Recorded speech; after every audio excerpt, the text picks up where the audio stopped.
జరుగుతుంది. అయితే కొంతమంది బీఆర్ఎస్ నాయకులు ఓటమిని అంగీకరించగా మా మీద అవాకులు చవాకులు లేపుతున్నారని నిన్న హైదరాబాద్లో ప్రెస్ మీట్ పెట్టారు. ఓటమిని అంగీకరించట్లేదంటే కాంగ్రెస్ ప్రభుత్వం అనేది ఇవాళ వచ్చిన పార్టీ కాదు, నేను వచ్చిన పార్టీ కాదు. దీనికి ఒక చరిత్ర ఉంది. ఇలాంటి అపజయాలు ఎన్నో చూసింది, ఎన్నో గెలుపులు చూసింది, ఎన్నో ఓటములు చూసింది. ఈరోజు బొంగరాములు గారు అనే వ్యక్తి ఈరోజు పోటీ చేసిన వ్యక్తి కాదు. గతంలో కూడా ఓడిపోయిండు. గతంలో కూడా కాంగ్రెస్ ప్రభుత్వం గెలిచింది. కానీ ఏనాడు ఇలాంటి అరాచకాలు, ఇలాంటి గొడవలు సృష్టించలేదు. గత సర్పంచులు కూడా గెలిచి సామరస్యంగా ప్రమాణ స్వీకారం చేసి తమ పనులు ప్రారంభించారు.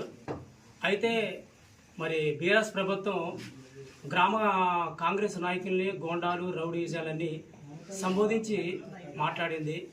మరి వారికి గ్రామంలో ఉన్న కాంగ్రెస్ నాయకులు ఎక్కడ రౌడీజం చేయంగా, ఎక్కడ గోండాయిజం చేయంగా వారికి అగపడదు మాకు అర్థం కావట్లేదు. కానీ ఈరోజు రాష్ట్రంలో ఉన్న ప్రభుత్వం చేస్తున్న మంచి పనులు చూసి వారు ఓల్చుకోలేక రౌడీలు, గోండాలని మాట్లాడిందో అర్థం కావట్లేదు. సన్నబియ్యం తేవటం అదొక రౌడీజంగా వాళ్ళు కాపాడదా? మహాలక్ష్మి పథకం పెట్టి ఉచిత బస్సు పెట్టడం అనేది వారికి ఒక గోండాయిజం కాపాడదా? లేకపోతే ఉచిత కరెంటు ఇవ్వటం అనేది వారికి ఒక రౌడీయిజం కాపాడదా? లేకపోతే గత 10 సంవత్సరాల నుంచి ఇల్లు లేని నిరుపేదలకు ఇంద్రం ఇల్లు ఇవ్వటం అనేది వారికి రౌడీయిజంగా, గోండాయిజంగా కాపాడదా? వారే ఒకసారి దాని నిదర్శనంగా తీసుకొని వారే దాన్ని అర్థం చేసుకోవాల్సిందిగా కోరుతున్నాం. అలాగనే భట్టి గారు నియోజకవర్గంలోని రక్షణ లేదు, ఉప ముఖ్యమంత్రి గారు నియోజకవర్గంలోని రక్షణ కరువైందని మాట్లాడారు. భట్టి గారు 2009లోని మధుర శాసనసభ నుంచి శాసనసభ్యులుగా ఎన్నికయ్యారు. ఇప్పుడు 2025 సంవత్సరం 4 దఫాలుగా ఒకవేళ మీరు అన్న రీతిలో భట్టి గారు రౌడీ రాజకీయం చేసినా, గోండా రాజకీయం చేసినా ఇన్నిసార్లు గెలిచే అవకాశం లేదు. నియోజకవర్గంలో ఉన్న ప్రజలు ఏకపక్షంగా భట్టి గారి వైపే తీర్పిస్తున్నారు.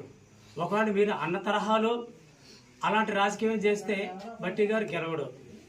అలాగనే గ్రామంలో ఉన్న గ్రామ నాయకులు కూడా రౌడీ రాజకీయం కానీ, గోండా రాజకీయం కానీ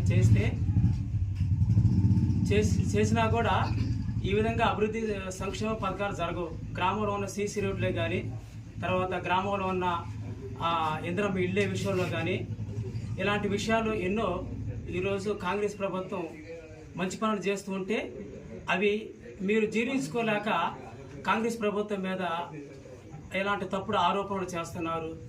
రౌడీ రాజకీయం చేస్తున్నారు, గోండా రాజకీయం చేస్తున్నారని మీరు అంటున్నారు. మన జరిగిన సర్పంచ్ ఎన్నికల్లో, స్థానిక సంస్థ జరిగిన ఎన్నికల్లో కూడా అటు సిపిఎం పార్టీ నుంచి, ఇటు బీఆర్ఎస్ పార్టీ నుంచి ప్రతి ఇంటికి వెళ్ళి గ్రామ కాంగ్రెస్ మీద, గ్రామ నుంచి పోటీ చేస్తున్న అభ్యర్థి మీద తప్పుడు ప్రచారం చేసి, తప్పుడు ఆరోపణలు చేసి వారే గనక సర్పంచ్ ఎన్నికల్లో గెలిస్తే రౌడీ విజయం చేస్తారని మీరే తప్పుడు ప్రచారాలు చేసి ఈరోజు ఓటర్ల దగ్గరికి వెళ్ళి తప్పుడు ప్రచారం చేసి వారి మీద తప్పుడు నిందలు వేసి ఓట్లు దండుకొని ఆ యొక్క గ్రామం సర్పంచ్గా పోటీ చేసిన బొంగరాములు గారు ఓడిపోయేటట్లు చేశారు. కాబట్టి ఇప్పుడైనా మీరు ఆ పలికిన మాటలు మీరు వెంటనే దాన్ని ఉపసంహరించుకోండి. ఈరోజు ఆలపాడు గ్రామంలోని ఎస్సీ కాలనీ నుంచి మేమందరము దీన్ని ఖండిస్తున్నాం పూర్తిగా.